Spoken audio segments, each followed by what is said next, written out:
So as I was getting our message ready for this morning, I thought about a very classic movie. It's a film that I think a lot of us are familiar with, Schindler's List.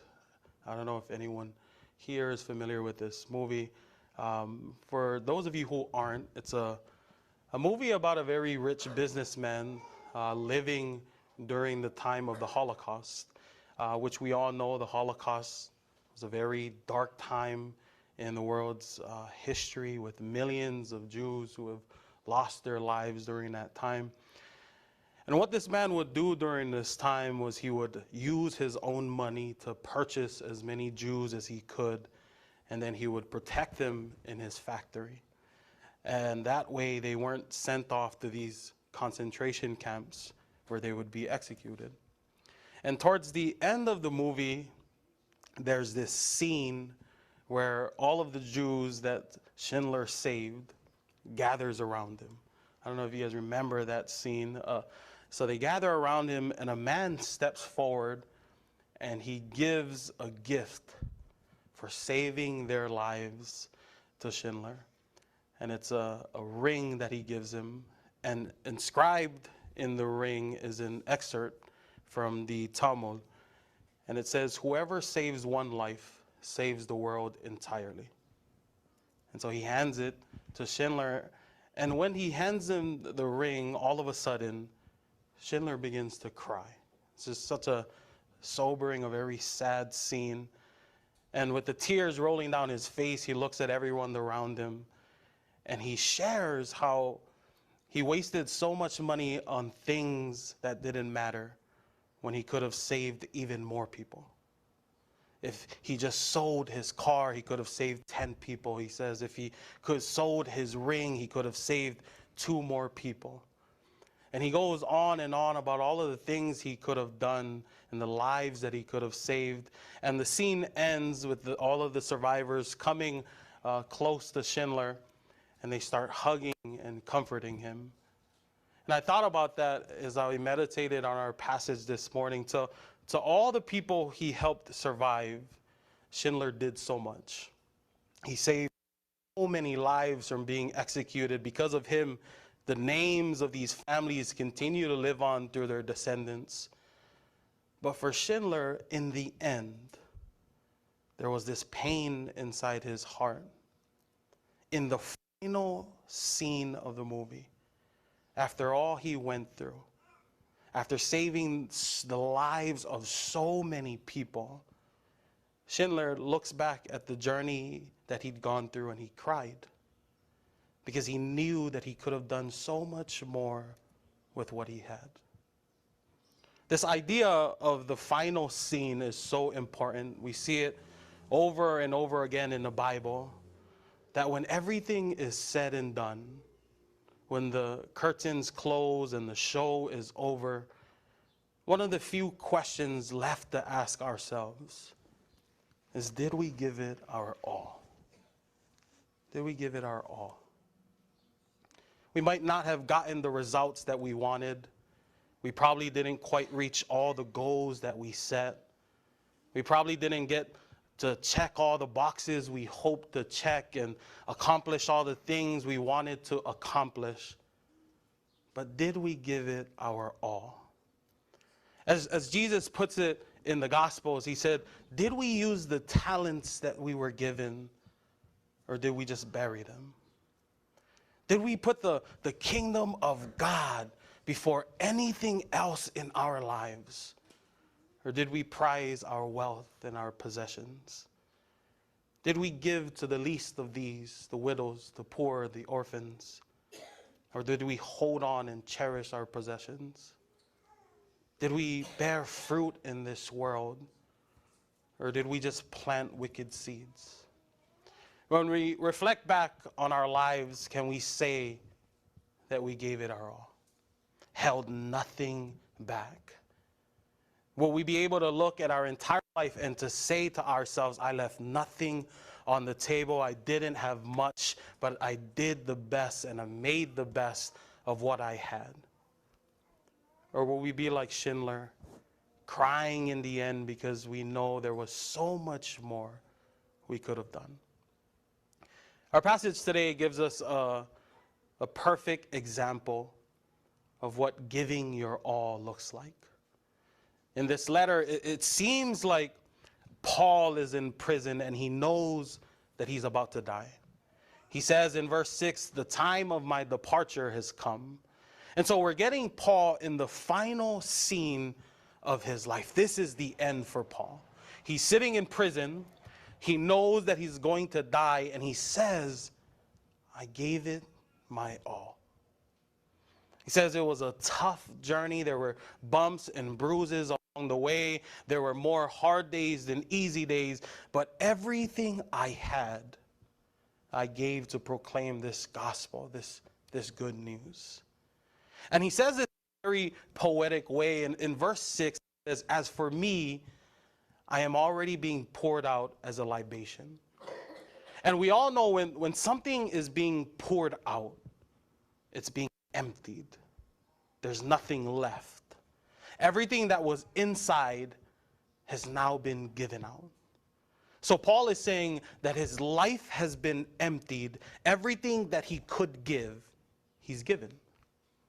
But he doesn't just stop there. He says that not only is he being emptied, but he's being emptied as libation. And in these days, libation was a drink offering that was sacrificed to God. So just like animals were given as a sacrifice, wine could also be given as a sacrifice. And Paul is saying that his life and everything that he owned is being sacrificed as an offering to God. It's the final scene of this epic journey of Paul's. But Paul's not crying in the end. He's not shedding tears because he could have done so much more. He's saying he gave everything he had to proclaim the gospel of Jesus to these non-believers. This wasn't anything else. There wasn't anything else that he could have given. Everything that God blessed this man with, he gave to fulfill this mission. Almost to show us that this is what it means to give your all to God. That you're using your resources, that you're using your time, that you're using your energy, your possessions, your everything with the hopes of sharing God's love with others. And what I love about this illustration is that Paul doesn't say that the life of faith is about recklessly giving your all. He says it's about giving with an intention. It's about giving with a purpose. So that in everything that you give, with every action that you give, with every reaction that you have, with every situation you come across, with everything you own, he says your intention, your goal, your aim should be to share God's love. And I think for us today, this illustration that the apostle gives us about giving your all to God pushes us to ask ourselves, in every situation we come across in life, what can I give to share God's love in this place? What can I give to express God's love for this person? What can I do to offer God's love at this moment? We're constantly thinking about that as Christians. And for every situation, it might be different. For one person, it might be a shoulder to cry on. In another situation, it might be an ear for someone to vent to. In some situations, it could be as simple as your presence, your friendship, and being there for people who's going through a very rough time in life. It might even be gratitude and being thankful for the things that you already have. It might be patience and waiting on people to move at their own pace. It might be humility and trying to see things from someone else's perspective. But Paul is saying as Christians, we're constantly trying to share God's love, and we're always wrestling with this puzzle. Paul is trying to push us so that in every situation, we're always trying to discern how we can share God's love. That is our primary purpose. And so when someone wrongs us, he says, how can I react in a way that shares God's love? When someone is gossiping about us, how can I react and give in a way that speaks of God's love? When someone lets us down, how can I react in a way that shares God's love? And we're constantly thinking about this question in every experience, in every stage, in every situation that we're in, with the primary focus being sharing God's love with one another, which isn't an easy thing to do. It takes a lot of sacrifice to do something like this. You have to sacrifice your pride sometimes. You have to sacrifice your ego sometimes. You have to sacrifice being right or looking smart or feeling righteous. Sometimes you might even need to sacrifice relationships. It isn't easy, and Paul knows it. And I think that's why in verse 7 he calls this journey the race of faith. The race of faith. Because there's so much that we can learn about giving our all from running races. For starters, it's not easy. You can't just get off the couch and go and run a marathon one day. It's this slow process. And it takes training and commitment. And it takes a wanting, a desire to do it. And it's not easy in the same way to turn the other cheek. It's not easy to be there for people that you don't like. It's not easy to love on people that you don't agree with. It takes practice. It takes discipline. It takes sacrifices. It takes a vision. It takes a team of people to help you and encourage you. It takes endurance to push through that pain or that shame. It takes endurance to push through those setbacks, the challenges and the doubters that come. But it also takes a lot of faith to run this race. Faith in yourself, faith in God, faith that you can actually do it, faith that all of our efforts are not being done for nothing, that we can actually make a change in this world.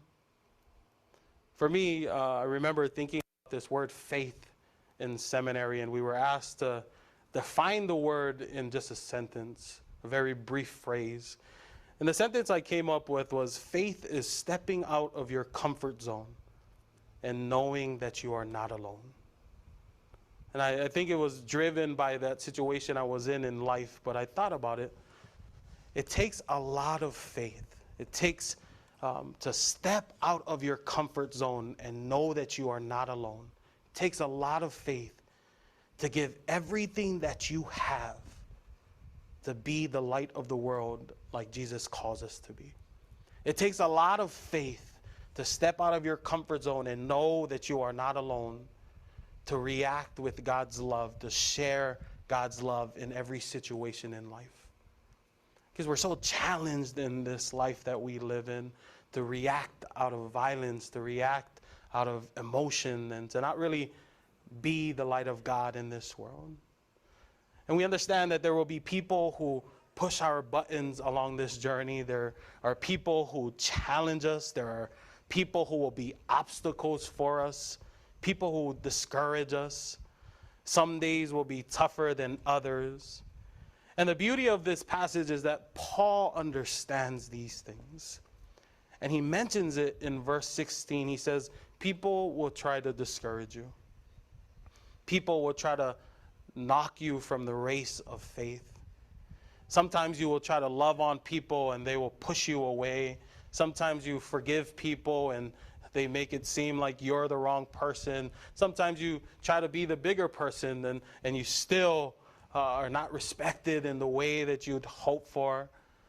People who lash out, people who are trying to alter your race direction. And Paul says, don't hold this against any of them. Don't pay back hatred with hatred, violence with violence. And the beauty of it all, Paul says in verse 17, is that the Lord will be by your side, giving you strength every step of the race. He says it's going to be tough. It takes faith to believe in what you can't see. It takes endurance to practice being the light of God in this world, to forgive people, to stay away from gossiping, to turn the other cheek, to overcome challenges. But he says, never in this journey are you alone. For it is God, our God, who is always with you every step of this race.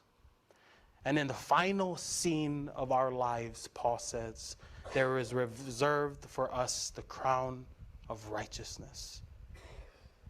That at the end of every race, there's a prize. And for us, this prize isn't about just going to heaven when we die. It's about having a piece of heaven here on earth while we live. It's about every day our actions, our motives, our words, and our entire lives is working on building that kingdom of heaven here on earth, spreading that love of God here for all to bathe in God's love. May the grace of God continue to help us through this race that we find ourselves in. And wherever we are in this faith journey, that we may know and be assured that we are not alone. Amen.